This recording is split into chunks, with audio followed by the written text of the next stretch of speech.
Welcome back to the channel. My name is a-bombfm and this is a review of Heavy Rain. We've finished playing it for the channel, a game that I played before a few times, but something I wanted to share with you guys if you hadn't seen it before. It's been 10 years since it came out, and basically the gist of this video is saying why Heavy Rain has not aged well in 10 years. So this is going to be like a review of Heavy Rain, and a little bit about how it came about. So if you don't know much about the game, a little bit of background as to how it came about and stuff like that. I'm also going to go through the sort of theories around the game and why there were some plot holes that weren't really covered. And there's going to be a few spoiler bits at the end as well. So if you don't want to know, certain parts of the story, then you can skip that bit if you want. But there will be a few bits about other paths that you can take in the game, depending on if you keep certain people alive or lose certain people. So there's that as well. So we're going to go through a few of the other endings, but that will be at the end. So until then, you won't have to worry about any spoilers. So how did Heavy Rain come about? Well, it's a game by Quantic Dream, as I said, from 2010. And it followed a game called Fahrenheit, which was another action-adventure game. In America, it was known as Indigo Prophecy, and that was a game that, much like Heavy Rain, used interactive storytelling. Then Heavy Rain was originally pitched to Microsoft rather than Sony as an exclusive for the Xbox 360. But Microsoft rejected it because of the themes of like child abduction and kidnap. So, they didn't really want to be involved in something that had scenes like that. So it went to Sony eventually, and it was revealed in 2006 at E3 as a tech demo. Was planned to be out for 2008. We eventually got it in February 2010. It was a very big project. Shooting took, I think it was 170 days, I think it said. Motion capture took like another 2 months.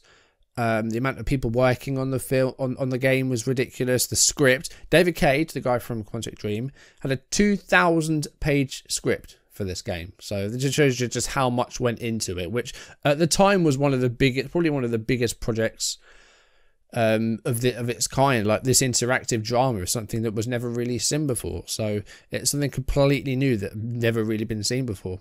So Heavy Rain revolves around the mystery of a serial murderer known as the Origami Killer, who kidnaps children and drowns them in rainwaters, and the bodies are discovered a few days after their disappearance. If you've watched the playthrough, then you'll know this.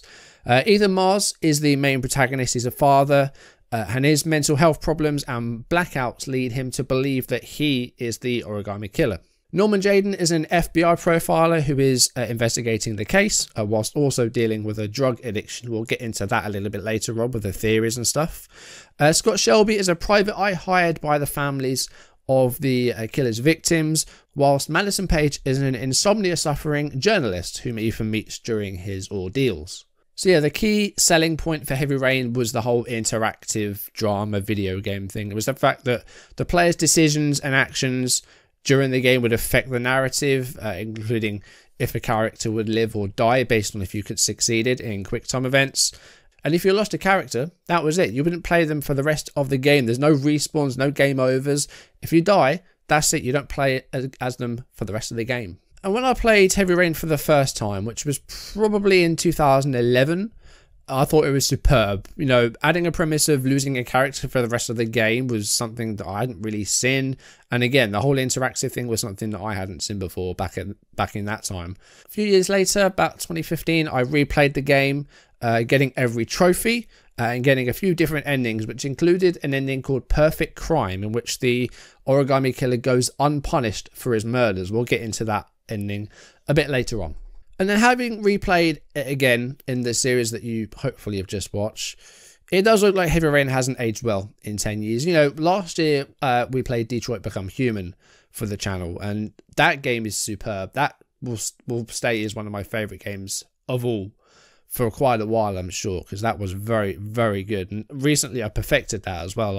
I've got multiple endings there to get every trophy. And it is clear that in that 10 years there's been a big shift in the quality of these kind of games, both visually and in terms of story as well. Detroit's storyline and the storytelling is much, much better. And Heavy Rain does feel kind of like a a predecessor, like, you know, a very early version of this interactive game scene that we're seeing. And in terms of storytelling as well, Detroit's decisions seem far more important. You know, it can decide whether a character likes or dislikes you. Heavy Rain claims to have like a lot of impact with its decisions, but at the end of the day, it really doesn't. So what are Heavy Rain's pros? First of all, its setting. I think it feels very genuine and very real. And I think the trials and, you know, some of the decisions and quick time events add like a really stressful layer to this game, which isn't always good. But in this case, I think, you know, adding that desperation to the game makes it better. I tell you what, the score and soundtrack is where I think these Quantic Dream games are at their best.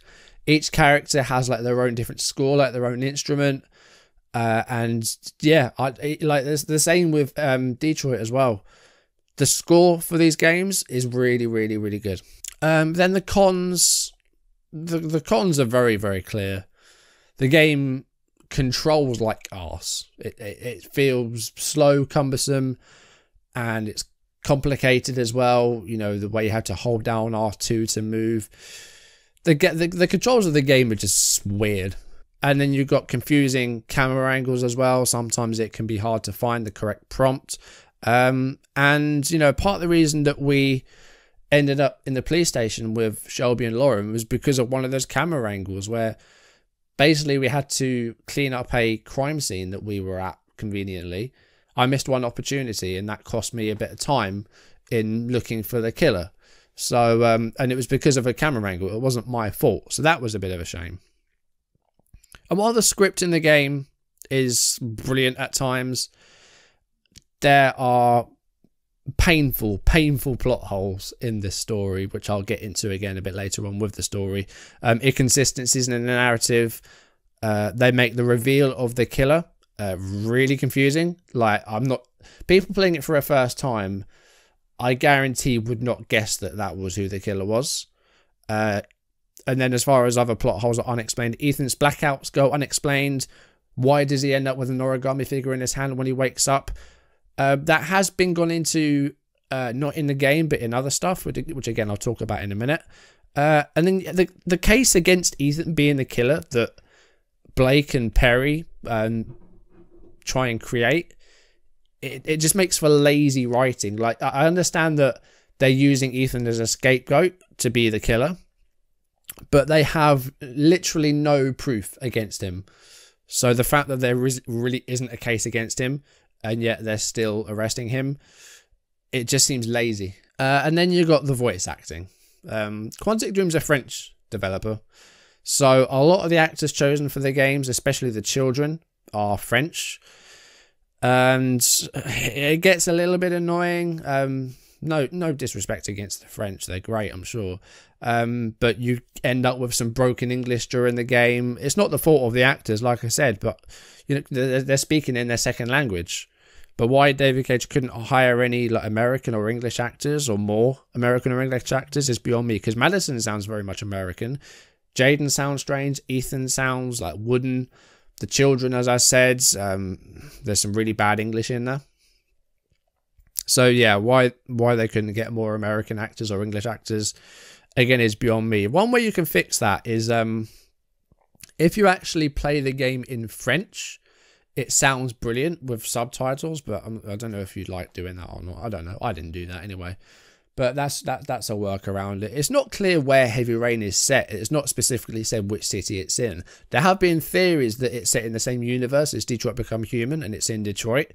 But as far as I'm aware, it's based off of Philadelphia, but it's not explicitly said where Heavy Rain is set. But it seems American. But if they'd have said it maybe in France or in England, maybe it would have been better. Who knows? So let's get into some of the various endings that you can get. Now, this is where the spoilers are going to come in. So if you don't want to know anything about this, then do look away now. If you want to go and play it for yourself and get some other endings, then you can do that. That's fine. You can stop here. I won't judge you for it. So the ending that we got was... It wasn't a great ending, but it wasn't a terrible ending. It was a bad ending for Jaden, because Jaden got killed by Mad Jack. So the ending that we got for Jaden was that he was obviously killed, and Captain Perry was going to the funeral. Blake said he doesn't want to go. The only thing left behind from Jaden was his glasses, the ARI, the added reality interface, I believe it stands for. I might have got that wrong. If I have, I'm sorry. Blake still had the glasses and decided to try them on, and of course he was then immersed into Jaden's like interface. So, you know, he was up in the mountains, like in the sky, and then suddenly Jaden was there. And I think while that is Jaden's worst ending, I think it is the coolest, because Jaden's endings other than that aren't particularly good. So it seems from that Jaden has uploaded himself into the interface, so he has like his own self, and yeah, that's the ending that you get if Jaden is killed before the end of the game. There are some other endings that you can get though, and one ending is called Case Closed, and Case Closed is an ending that you get if you save Sean Mars and have Jaden alive at the end of the game. So in Case Closed, Norman has the fight with Shelby, the killer, if you didn't know, instead of Madison, and is held as a hero in helping to save Sean Mars. So in this ending, you know, yeah, he's seen as a hero, and he also overcomes his addiction to Tripto. So he flushes the file down the toilet. So he's overcome his addiction, but also he still works with Ari, and he sees tanks. Now the tank game was something that we didn't manage to play. We had the game of him throwing the ball, but there was another tank game. So he was not attacked by tanks, he was seeing tanks. He took the glasses off, and he could still see the tanks. So Ari had an effect on Norman's psyche, on his brain. So that's the best ending that you can get for Jaden, because you overcome Tripto, you save Sean Mars. That's the best ending for him. Then you've got Resignation, which sees Norman survive the game, but he doesn't reach the warehouse. He doesn't discover where Sean is. If you have Norman alive after Mad Jack, then he's going through everything he's got, all the evidence. And he also, what you don't see because he's dead, is he goes to Paco Mendez after Madison. But in between Madison and Jaden visiting, Paco's killed by, presumably, the Origami Killer. So Norman comes across Paco's dead body. He's freshly killed. And he actually has a fight with the killer, who's still there. He hasn't left. And in that fight, Jaden discovers that the killer has a gold watch, which is the gift given to promoted lieutenants. So from this, he can deduce that the killer is a former cop. And at this point, you have the chance to continue investigating, or you can accuse Carter Blake, who is, of course, the lieutenant. So you can accuse him of being the killer, which is incorrect. And that's what pretty much leads to this. Because if you don't discover Sean's location, then this is the ending you get.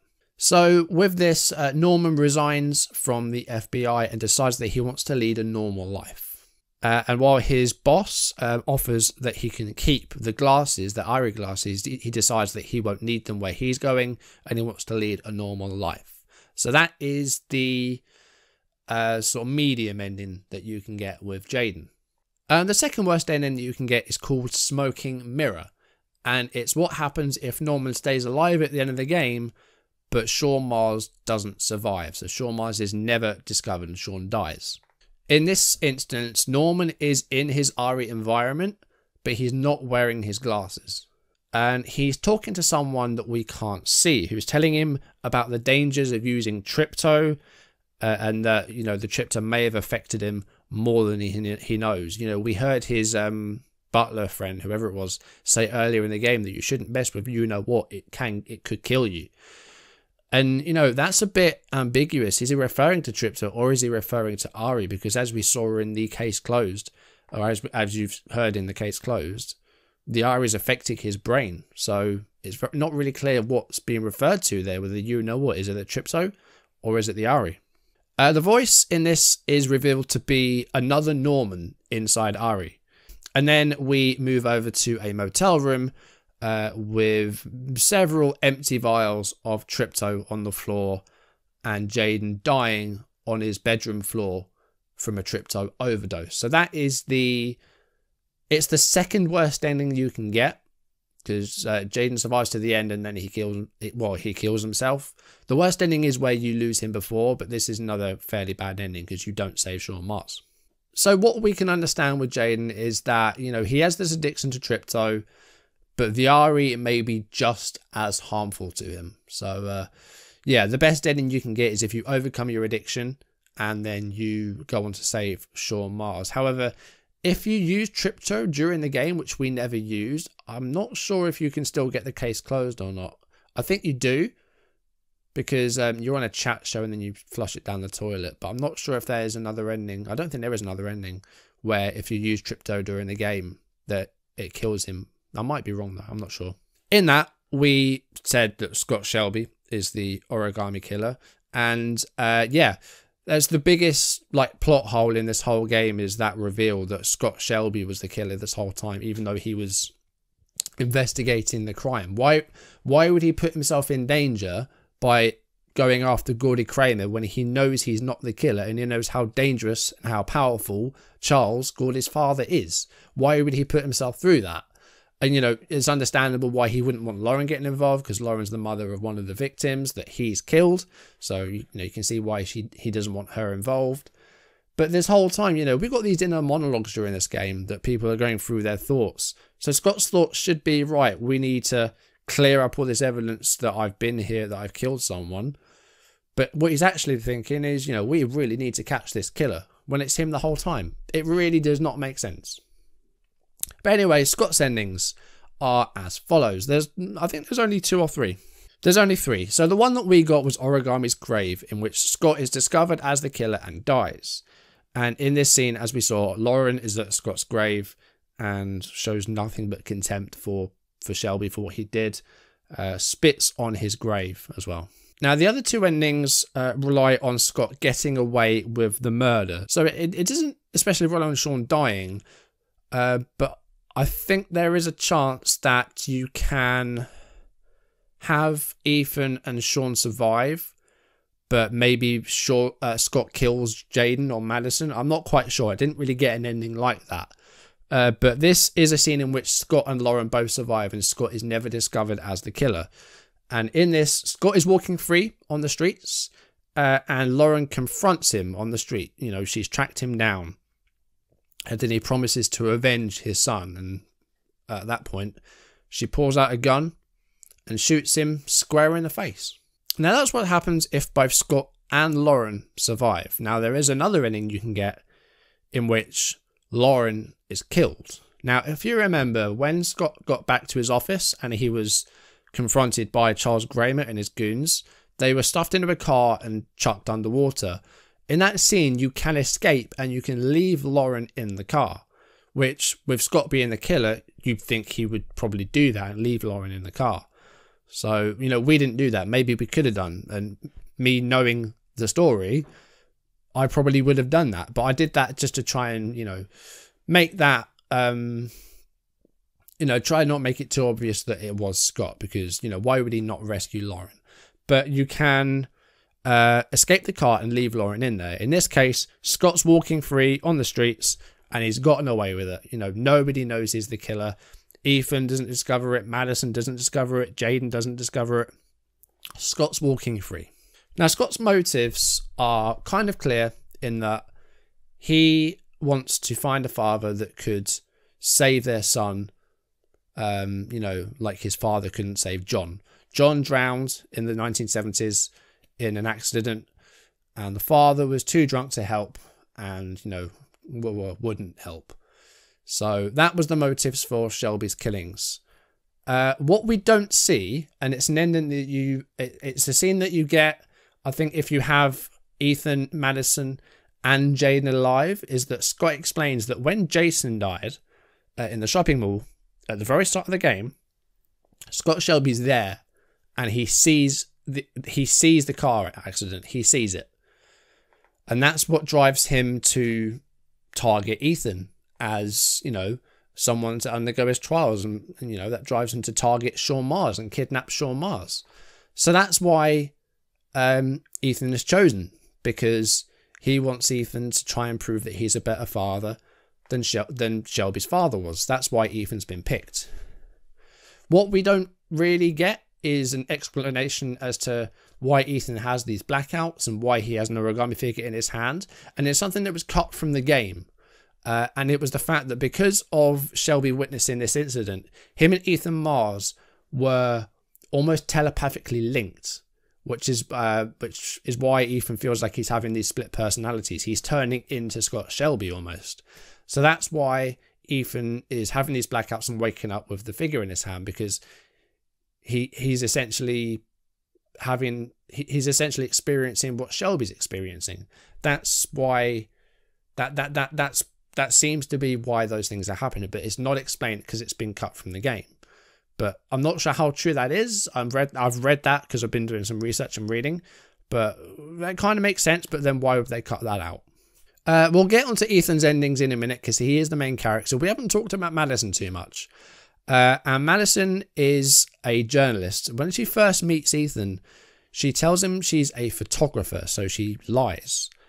And basically Madison, at the start, when she realizes who Ethan was, wanted a story. But then when she got more involved and she saw how much it was hurting Ethan, she decided she didn't want to do that and she wanted to help. So Madison's intentions do become good later in the game when she decides, she wants to help Ethan rather than write a story about him. They do become... Well, they don't become romantically involved. They can do. You can decide to do that. But yeah, we decided not to do that because I don't think that would have made sense. Ethan had hours to save Sean and he would spend like however long it would take, because I don't know how long it would be for him to bang Madison, essentially. That's the thing that you can do. If that happens, Ethan wakes up before Madison and you can search her jacket, in which case Ethan discovers that Madison's a journalist from all her notes about Ethan. And then they have a falling out. You can choose to forgive Madison or you can choose to kick her out, basically. Which is the same as if you decided not to make out with her, essentially. So Madison has just 3 endings. The one that we got was called Heroine. In which case Madison saves Sean and she's praised as a heroine. She's on a talk show. And she writes a book about Ethan and about the experience around the case. She's at a book signing and we hear a character called Vincent, who we don't ever see again. I think he does show up in like I'm not sure what it was. I think they did like one DLC story and then they cancelled it. And he says that Madison deserves a more ferocious adversary. So that seems to be teasing like a sequel or DLC or something like that, but it's something that we never really got.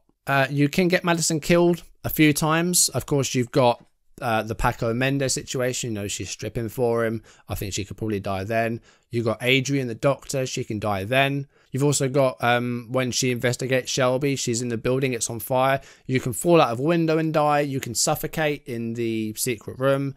You can die from the fire, from the smoke. So there's a number of ways that you can kill Madison. In this case, Brittany, who is a reporter, is standing at Madison's grave and reporting on her death. But as soon as the cameras go off, she's very different towards it. Like, her attitude is very different. Like, it's pouring hard with rain still and she just wants to get out of the rain. And in this case, Madison's dead. And if Ethan's still alive, then he can be seen watching from afar as well. Madison's third and final ending is called Square One, in which case Madison survives but doesn't reach the warehouse and is never involved with Madison, but never gets killed either. And in this case, Madison is back in her apartment and her insomnia is getting worse. She gets a voicemail on her phone and once again she's surrounded by the intruders from her nightmare. So yeah, she's having these nightmares again, but they seem very, very real. So her insomnia is coming back to haunt her again. That's her ending, and that is not her worst ending, but because she survives. But she never becomes the heroine because she never manages to reach Sean or the warehouse. She does show up in one of Ethan's endings. The ending that we got with Ethan was that him and Sean moved to find a place of their own. So it would be assumed that Ethan and Grace have separated or divorced completely now. And Sean is the sole custody of Ethan because, of course, Grace has accused Ethan as well of being the killer. So obviously they're not on good terms. So Ethan and Sean live together alone, and they're choosing a house, or they're choosing a home. If Ethan and Madison do get together in the game, and if Ethan forgives Madison after discovering who she is, then Madison will also move in with Ethan and Sean. So Madison will be like the potential stepmother of Sean in that case. So that's the only difference there with that ending for Ethan, and it depends on if you get together with Madison or not. So the ending we got was called A New Start, which involves Ethan and Sean. A New Life is the ending that I just spoke about, involving Ethan, Sean and Madison. We have Ethan's Grave, in which Ethan is killed, maybe from one of the trials, or maybe, I don't know how Ethan can die actually. Maybe he can have a fight with Shelby, I'm not quite sure. But Sean could still be alive in this case, and he's crying over his grave with Grace there as well, the mother. Madison or Scott could be seen, if they're still alive, just watching from afar as well. So that's that ending in which Ethan can die. What I didn't mention actually is, you know, the final trial where Ethan takes the poison? It's not poison, it's a placebo. It's the only time I think that the killer lies. And, you know, he tells Ethan, you'll be dead in an hour if you take this poison. If you drink the poison and you get to Sean, you have those last like 10-20 seconds to say to Sean, like, you're the most important thing that's ever happened to me, I love you. And then he's expecting to die and he doesn't die. So, you know, he discovers that it wasn't poison at all. It was completely harmless. So that's the only time I think that the killer lies in his trials. We managed to get Ethan arrested once, which was when we were trying to escape after the finger trial. There is a chance to get him caught a second time, which is, as you saw on the roof of the motel. Ethan can give up and be arrested a second time.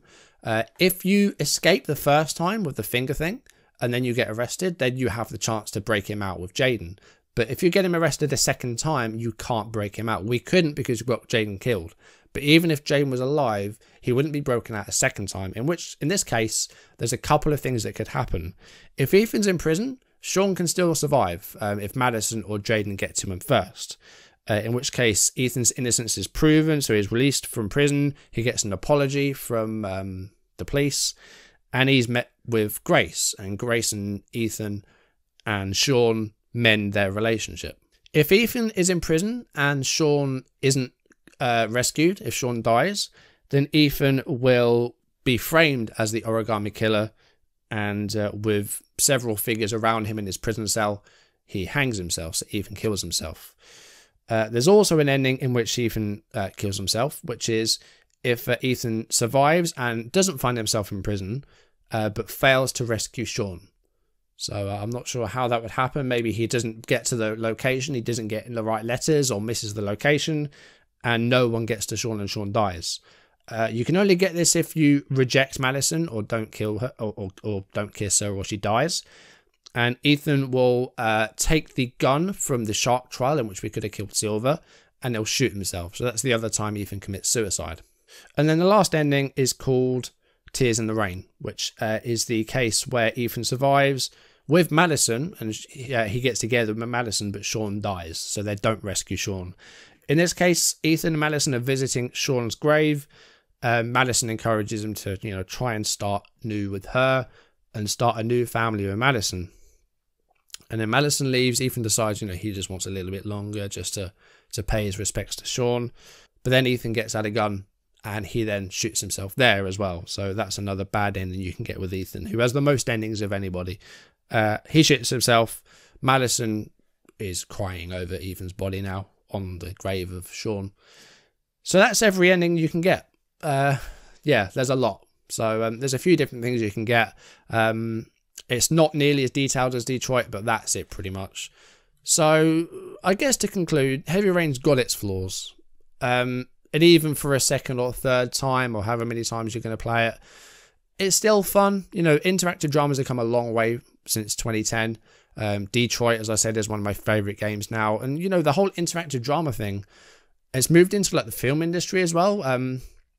Charlie Brooker has created the film called Bandersnatch, which is an interactive film in the Black Mirror anthology series, which was released a couple of years ago. If you haven't seen that, I suggest going to watch that, because that's an experience in itself. Bandersnatch it's called. Speaking of films, there have been a lot of murmurings since Heavy Rain was even announced about a movie adaptation. I think New Line Cinema picked up the idea originally, so there's always been talk of a Heavy Rain actual movie. It has sort of died down since then. It hasn't really been spoken about for a few years, but Heavy Rain already kind of feels like a movie, so I'm not sure if it would be made into a feature film. And also, movie adaptations of video games don't really have a very good record. Doom, for example, was a terrible movie. So maybe Heavy Rain as a film is best left alone. But as a game, like I said, it has its flaws. It's not aged well in 10 years, but it's still fun. And hopefully you had fun watching it as well. I'm going to leave it there. A bit of a lengthy review, much longer than the Death Stranding one. We did go a few spoiler bits. But yeah, that's Heavy Rain. So we are going to be starting something new next week. We're going to be starting Batman, the Telltale series. Now, I know bits and pieces about Batman. I've watched all the films. I've played the Arkham series, which I might bring to you sometime down the line. I'm not really sure. So I know my Batman mostly. Maybe not every villain, but a lot of it.